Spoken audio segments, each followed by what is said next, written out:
In this video, I'll talk about the hydrogen molecule. First, the Hamiltonian for any molecule is this, H. The total energy operator is equal to the kinetic energy of the electrons, the attraction between electrons and nuclei, the electron-electron repulsion, and the repulsion between the nuclei. And then we solve H psi equals E psi to get the energy and wave function for that molecule. First, let's look at this term. This is the kinetic energy of electrons. Let's say we have n electrons, and then we sum this up for all n electrons. And then let's say we have n electrons and m nuclei, and then we have n times m attraction terms here. Z sub A is the charge of the nucleus A, and Z is also the number of protons in the nucleus of A. Our IA is the distance between electron I and nucleus A. Over here, this is electron-electron repulsion between electron I and electron J. I is from 1 to n. J must be greater than I. First, J cannot be equal to I because an electron does not repel itself. And 2, J has to be greater than I to avoid double counting. So if we just say J is different from I here, we will double count the repulsion between 1 and 2 and the repulsion between 2 and 1. Over here, this is the repulsion between the nuclei. For the same reason, nucleus B, this index, must be greater than A to avoid double counting. Again, if we counted the repulsion between nucleus 1 and nucleus 3, we should not be counting the repulsion between nucleus 3 and nucleus 1 again. That's why B is greater than A. Well, of course, you can write B is smaller than A as well. What about the equation for H2 plus?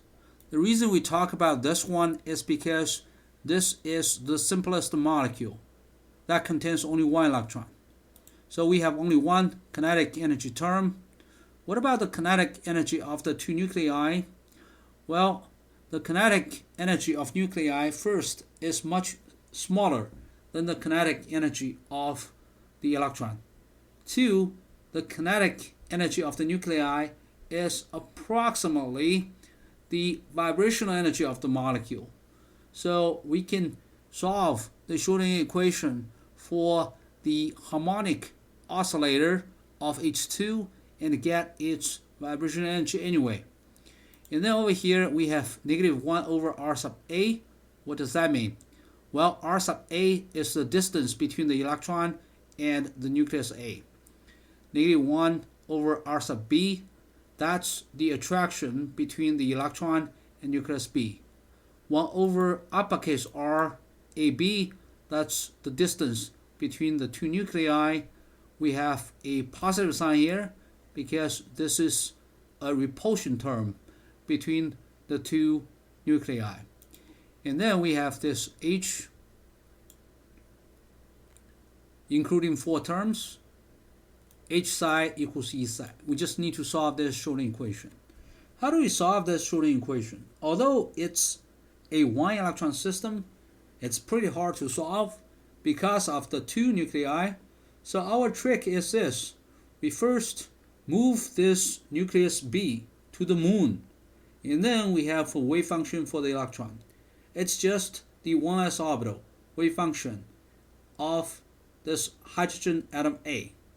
And then we take this B back here and remove this A. And then we have another wave function.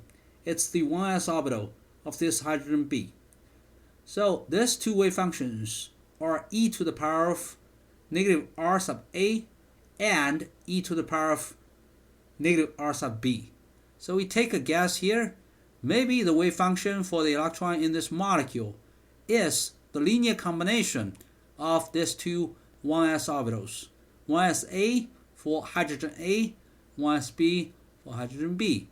And we know the wave function is e to the power of negative r for the hydrogen atom. So we have this hydrogen A, we have this hydrogen B. And then we put two coefficients in front of this two exponential functions. C sub A and C sub B are coefficients, and they are called the molecular orbital coefficients. And what we're doing is we are making the linear combination of two atomic orbitals. And this is the so-called LCMO, linear combination, LCAO theory, linear combination of atomic orbitals. Because of the symmetry of this molecule, this nucleus and this nucleus are identical. We say C sub A must be equal to plus minus C sub B. When C sub A is equal to C sub B, we say these two 1s atomic orbitals are in phase. The MO is a constructive interference.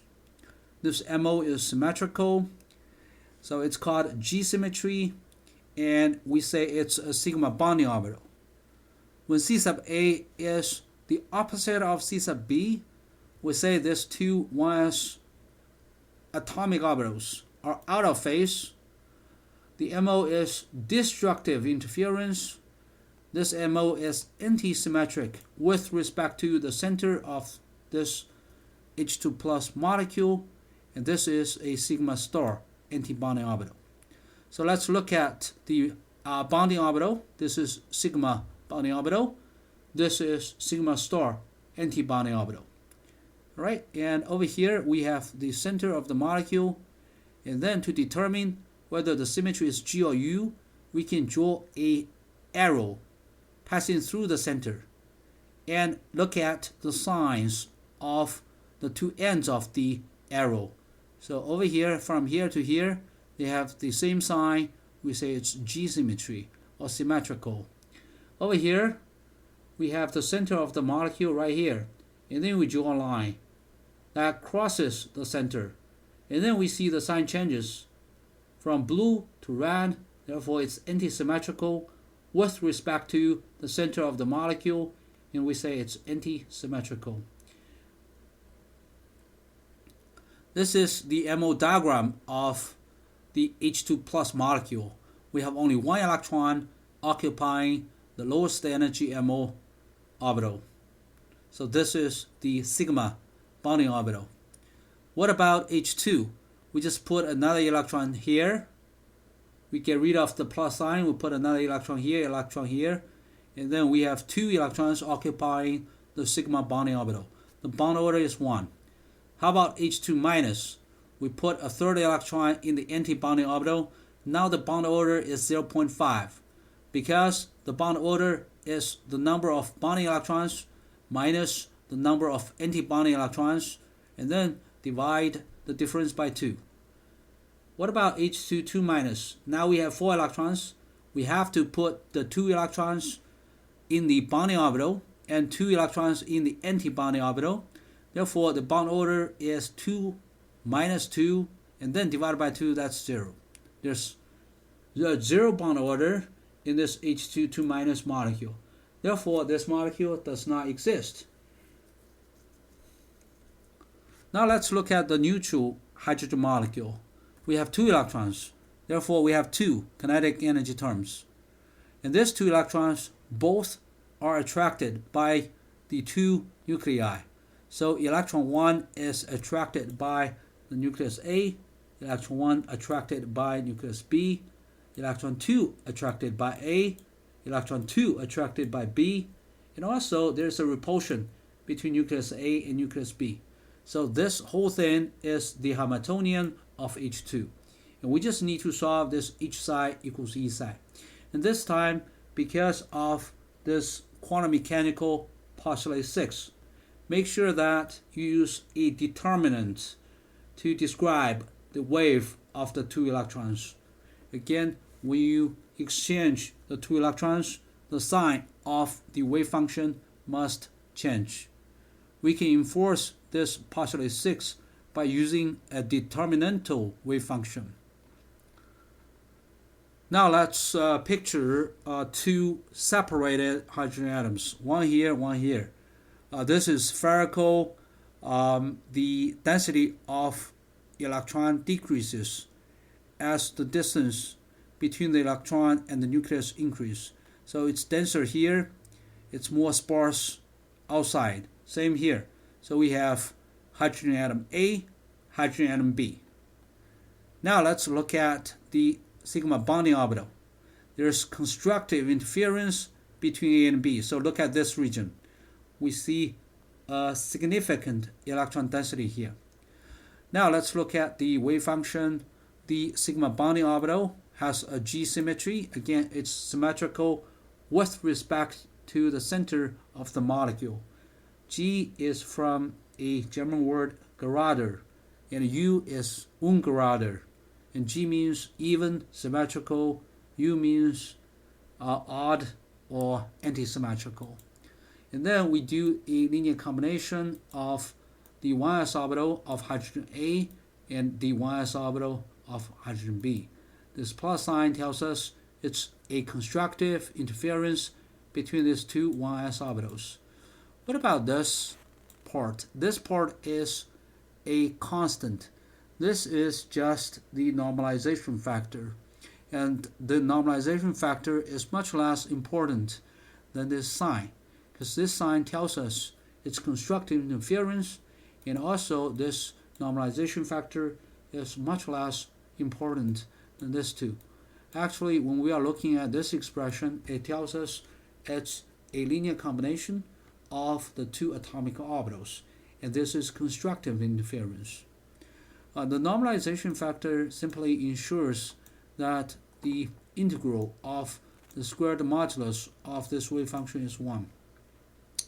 Now let's look at the sigma star antibonding orbital. Okay, over here again, hydrogen A, hydrogen B. Now you can see there's a nodal plane in the middle. The electron density is exactly 0 on this nodal plane. When it's closer to the nodal plane, for example here and here, we have very low electron density. And when it's closer to the nucleus, we have high electron density.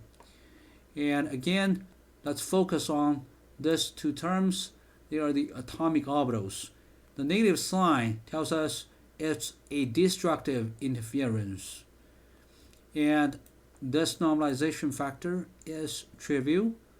It just guarantees the integral of the squared modulus of this wave function is 1 or 100%. Again, this U stands for ungerade. It means odd or anti-symmetrical.